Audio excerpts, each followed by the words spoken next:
Hi, my name is Jimmy Chin, and I'm a co-director on The Rescue with...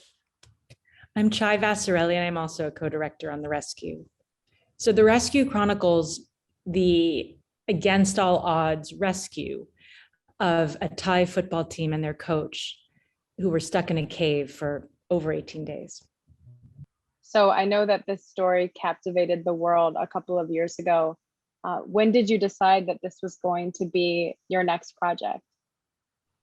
We were, I think, like much of the rest of the world, we were absolutely transfixed and like obsessed with the story as it transpired, both as storytellers, but mostly I think as parents of Asian children.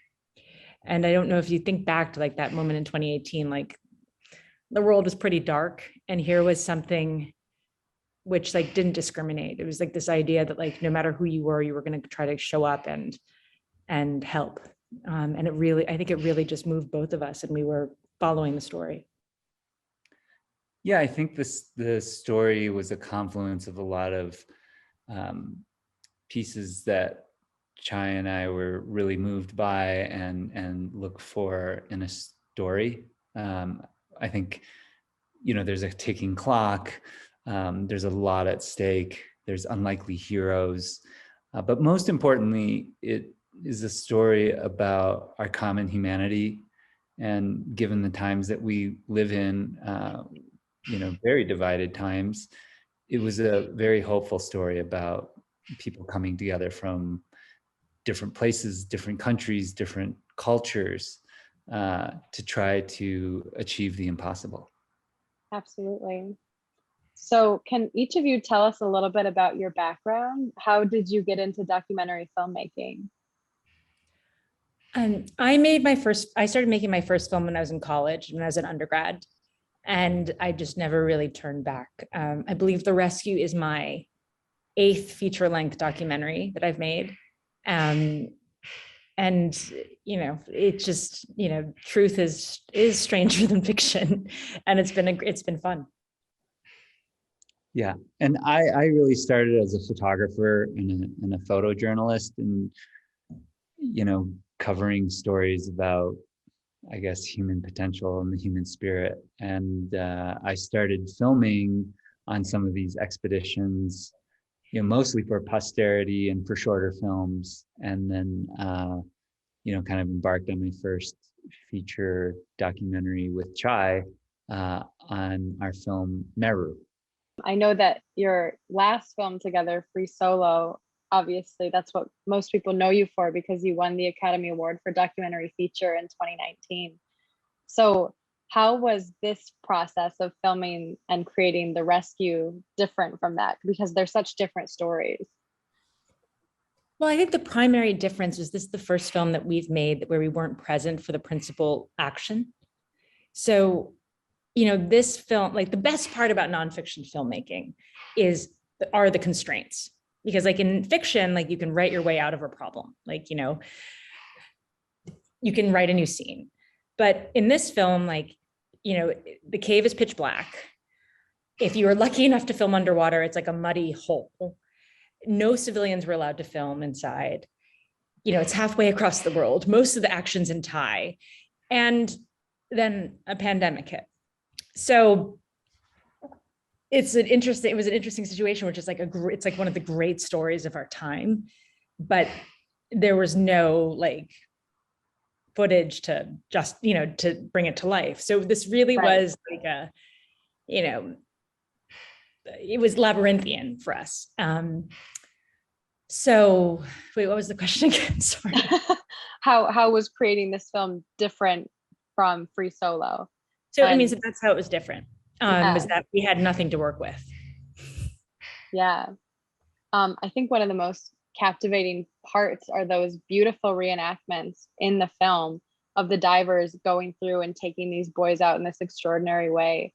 I'm so curious, were the reenactments filmed on site, or did they have to be filmed somewhere else? Yeah, well, I think due to COVID, we couldn't go to the cave, which would have been kind of our ideal scenario. But we, are always really interested in making sure that everything is really authentic. And so we gathered the divers, most of them, the English divers, and really brought them together to show us how they did it, because the details Wow. mattered. And we filmed it at a studio tank in the UK.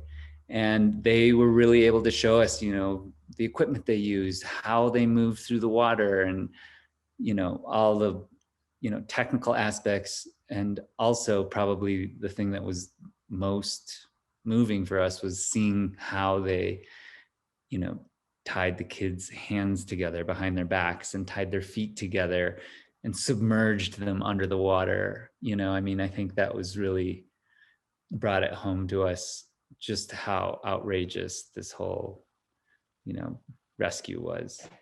Absolutely. I mean, it's insane that they pulled it off. Did reenacting the scenes, these really intense scenes with the divers, bring up anything? What was that experience like for them? I think at the end of the day, everyone who participated in the rescue came away changed and changed for the better in some way. Like, I think that our divers and Dr. Harris kind of found justification for their calling. As he says, last we picked for the cricket team, first for the cave rescue. Like, they found a place in the world. So I think that everyone who participated in our reenactments they were eager to show us the details, and they're as fixated on details as we are as nonfiction filmmakers are fixated on details. So that part was, it's a little bit ornery and a little bit complicated, but it was definitely accurate. So that was cool. Some little known facts. One, it's a documentary, so we had modest reenactment budget. But our underwater DP, the day we started our reenactments, found an extra piece of a cave on set, like on the lot, and it belonged to an action film. And suddenly we had twice as much cave, which was amazing. And then, do you know how they muddy water in a tank?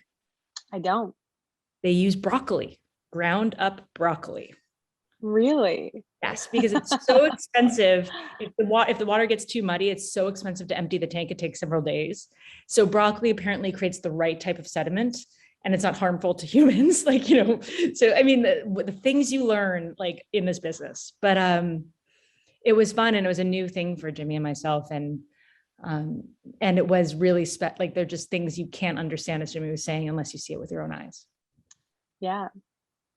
Do either of you have any experience with diving, or was this your first taste of it? So I have dove most of my life. My dad's a really big diver. And I've been to some amazing dives, but open water diving and cave diving, I cannot stress to you how different they are. The idea, as a very experienced diver that I am, of being in a situation where I have no direct exit to air is like horrifying. It's just like, it's absolutely horrifying. Like they have no margin of error. They have it's a craft that is so specific and so finely tuned. I don't know. I can appreciate like being in your own world. I can't appreciate being in space and being like, have no access to air, no exit. Oh my gosh, it's the most terrifying thing I can think of. Yeah, no, I think it really is. It's like my worst nightmare.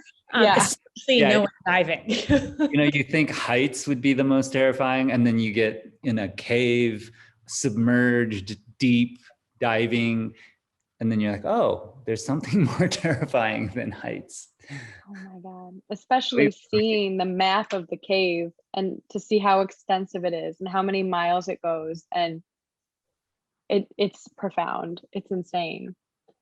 I have to say, so I finally went to Thailand at the end of the once I was vaccinated. And when you actually see the cave in person, like the rescue really becomes impossible. I was like, there's absolutely no way you could do this.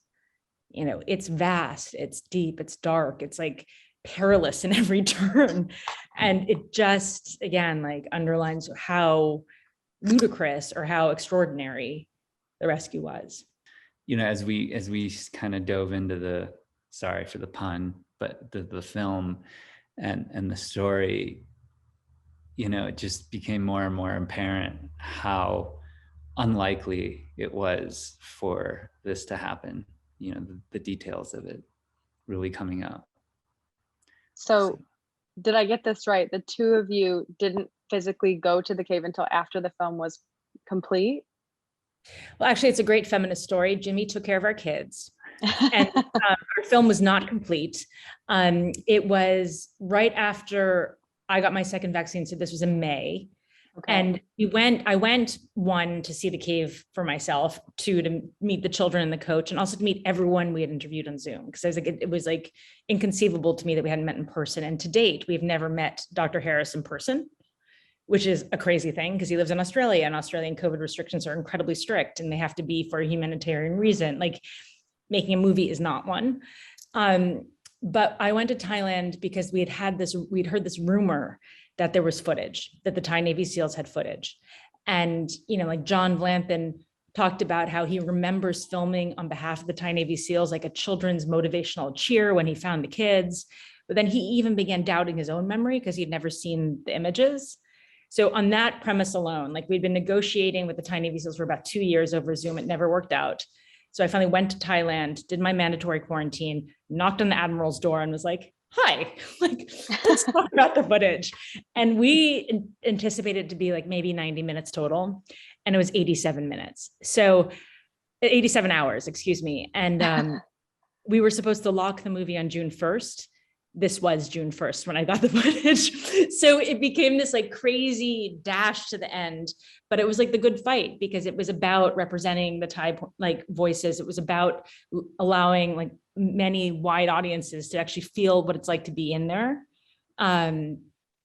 Yes, so it wasn't before the film was finished. The trip to Thailand really helped the film. Were you jealous, Jimmy, that you didn't get that same experience? I mean, I was, but I was also getting some really nice time with our kids. I mean, I don't think anyone should be jealous of the 10 days of forced quarantine in a hotel room. It sounds really intense. Yeah, it was terrifying. Yeah. The next question I was going to ask was, what obstacles did you run into making this film? But it seems like what obstacles did you not run into might be a better question. It's crazy. It's crazy. I feel like you could make a documentary about making this documentary in itself. But like, what's different about this film? Like, because I mean, Free Solo was a highly complicated film, and we have made a documentary making the documentary. Meru was like a highly, every nonfiction film has its challenges. What was slightly different about this was that, especially as the pandemic progressed, the importance of the story amplified, right? Mm-hmm. Became more and more poignant. This idea that like we can connect as humans, like, and we have something in like, what would the absolute morality of it? If you are in a position to save a kid and you're the only person in the world, and you may have your own kid at home, are you going to do it? And the fact that all of these guys said, okay, we'll do it. And they really thought saving one kid would be a success. And so they were willing to live with the possibility they might kill a child. But that, like, that sort of like being our best selves, like living a meaningful life, seemed like, just as every day went by and making this film seemed urgent. So like, the obstacles, like, yeah, I mean, I think I went great during it, but it was the good fight. And everyone on our team understood that that was what we were asking, and very graciously and generously, rose to the challenge. Absolutely. So from start to finish, how long did the project take? I mean, I think over 2 years, right? I mean, we took over from the other filmmaker in October 2019, and we finished like last week. So just in time for the Chagrin Documentary Film It was Festival. basically, yes, basically 2 years, a little bit over 2 years. Not to mention like the psychic energy we spent before then. Like, incredible. So I also wanted to ask, you two are married, and it's incredible that not only are you this directorial duo, but you're a couple as well. What has it been like working together on these huge projects? Jimmy? It's like having two directors trying to decide what to eat for breakfast. No. I think we both, especially because this is our third film, Together. Yeah, together, working as co-directors, but also as partners, life partners. there's a lot of trust between us in terms of what each other brings to the table, and we know our strengths, and but I think making films is hard, and so I think we carry that with us all the time, and that can be difficult, but it's also really helpful in the sense that like we're always kind of formulating and thinking and trading ideas. So yeah, I think at its best, like we're synergistic, and it's like 1 + 1 = 3, in that the trust that exists between us allows us to actually seamlessly do two people's job. Like I trust when Jimmy makes a decision, that not even looking at it and just keep on going and he trusts me. And I think this was like especially evident in Free Solo, where trust and like was such an important part of that process. Having kids was the best thing that ever happened to me, and I think I probably could speak to Jimmy for us. And it's an interesting thing to like feel yourself balancing, like you work so hard to get one place in your career, and then suddenly you have these amazing children, right? So I think it actually just squeezed the filmmaking in a way that like every film that we make has to move the dial a little bit.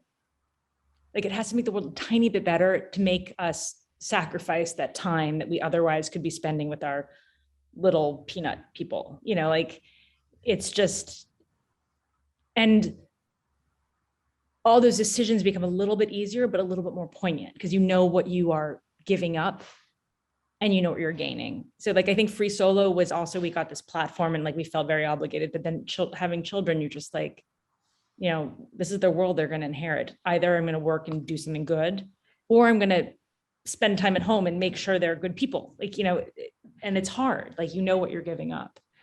Yeah. So I know that you just recently finished The Rescue, but do you have any projects on the horizon? We're really excited about a documentary we've been working on for some time. Jimmy, do you want to explain? Do you want to tell everyone about it? Yeah, we have a film about really, people that I think are important in both our lives, but Doug Tompkins and Chris Tompkins and Yvonne Chenard, who were really kind of the golden era adventurers and climbers and surfers who helped define the outdoor world, outdoor culture, outdoor ethos, but then went on to become the greatest conservationists of our time. And, I think that they, just like some of these other films where you kind of know the outcome, seeing how they lived their lives and the decisions that they made and the wild adventures that they went on and kind of the insurmountable odds that they faced to achieve what they did, that's a really interesting space for us to explore. It's also a big fat love story, about like the original eco warriors. Yeah. Which only again gained poignancy as like we've been living through these like unprecedented, ecological disaster occurrences. Yeah. And it can be really doom and gloom. Yes. Well, we're really excited to see your next project. Thank you so much for taking the time to talk with us about this latest one. We're really excited to screen it at our festival, and we hope that everyone gets a chance to see it. Thank you so much. Thanks for having us. Thank you. Thank you. Bye. Bye.